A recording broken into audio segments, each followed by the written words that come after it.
స్థాయి నుంచి నేను పలానా మాదిగా అని చెప్పి చెప్తున్న ఈ జాతికి నేను సలాం కొడుతూ, ఎందుకంటే అంత స్థాయికి ఎదిగినందుకు నేను ఎప్పుడు మీ వాడుగా మీ తోడుగా ఉంటాను.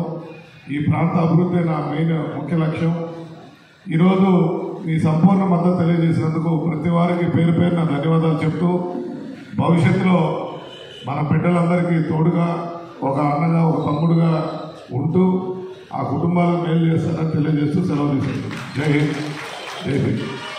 కేంద్ర ప్రభుత్వం దగ్గరకు పదే వెళ్ళాడు కదా, మరి ఏ ఒక్క రోజన్నా మాదిగ జాతి అభివృద్ధి గురించి వర్గీకరణ అంశానికి సంబంధించి ఏ ఒక్క రోజు కూడా కేంద్ర ప్రభుత్వం పెద్దల దగ్గర మాట్లాడకపోగా తన మీద ఉండబడినటువంటి కేసులను మాఫీ చేసుకునే దానికోసం మాత్రమే ఢిల్లీ యాత్ర చేపట్టేవాడు. వైఎస్ఆర్ కాంగ్రెస్ పార్టీ జగన్మోహన్ రెడ్డి గారు మాదిగ జాతిని నమ్మించి మోసం చేసినటువంటి వ్యక్తి ఎవరైనా ఉన్నారు అంటే అది కేవలం జగన్మోహన్ రెడ్డి గారు మాత్రమే చెప్పేసి ఈ సందర్భంగా నేను తెలియజేస్తున్నాను. కాబట్టి మాదిగ ప్రజలారా, వచ్చే ఎన్నికల్లో జగన్మోహన్ రెడ్డిని సిద్ధుగా ఓడించాలని చెప్పేసి ఎంఆర్పిఎస్సి జాతీయ కమిటీ తరఫున మనం పిలుపునిస్తున్నాం. మరి అధికారంలోకి వచ్చిన తర్వాత ఎలా న్యాయం కాకపోతుందని చెప్పేసి ఈ సందర్భంగా నేను ప్రశ్నిస్తున్నాను.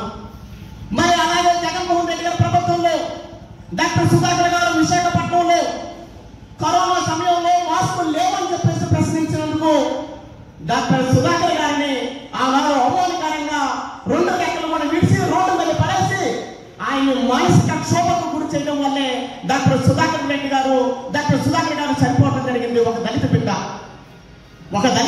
ఒక డాక్టర్ కావడం అంటే దాని అనగా ఎంతో కష్టం ఉంటుంది. ఎంతో మేధావైతే కానీ ఒక డాక్టర్ స్థాయికి ఒక దళిత బిడ్డ చేరుకోలేడు. మరి అలాంటి దళిత బిడ్డను అవమానకరంగా జగన్మోహన్ రెడ్డి గారి ప్రభుత్వం వేధించి ఆనాడు చంపడం జరిగింది. జగన్మోహన్ రెడ్డి గారు దళిత వ్యతిరేక పార్టీ అని చెప్పేసి ఎంఆర్పిఎస్ జాతీయ కమిటీ తరఫున మేము ప్రకటిస్తున్నాం.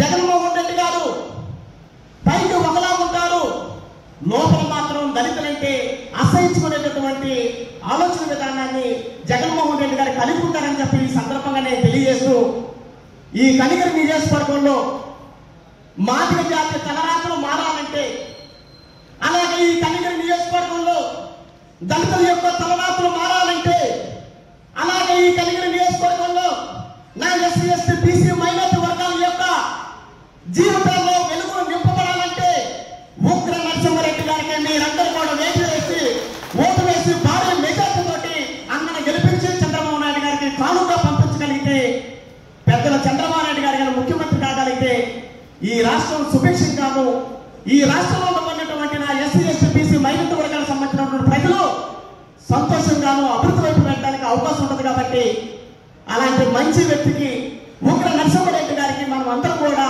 అండగా ఉండి అందరూ చట్టసభల్లో కానీ పంపించుకోగలిగితే మాత్రం ఈ కనిగిరి నియోజకవర్గంలో ఉండబడినటువంటి నా ఎస్సీ ఎస్టీ బీసీ మైనారిటీ వర్గాల యొక్క ప్రజల జీవితాల్లో వెలుగు నింపబడతాయని చెప్పి ఈ సందర్భంగా తెలియజేస్తూ, మరిన్ని వీడియోస్ కోసం ఛానల్ ని సబ్స్క్రైబ్ చేయండి, లేటెస్ట్ అప్డేట్స్ కోసం వాట్సాప్ ఛానల్ ని ఫాలో చేయండి అండ్ లింక్ డిస్క్రిప్షన్ లో ఉంది.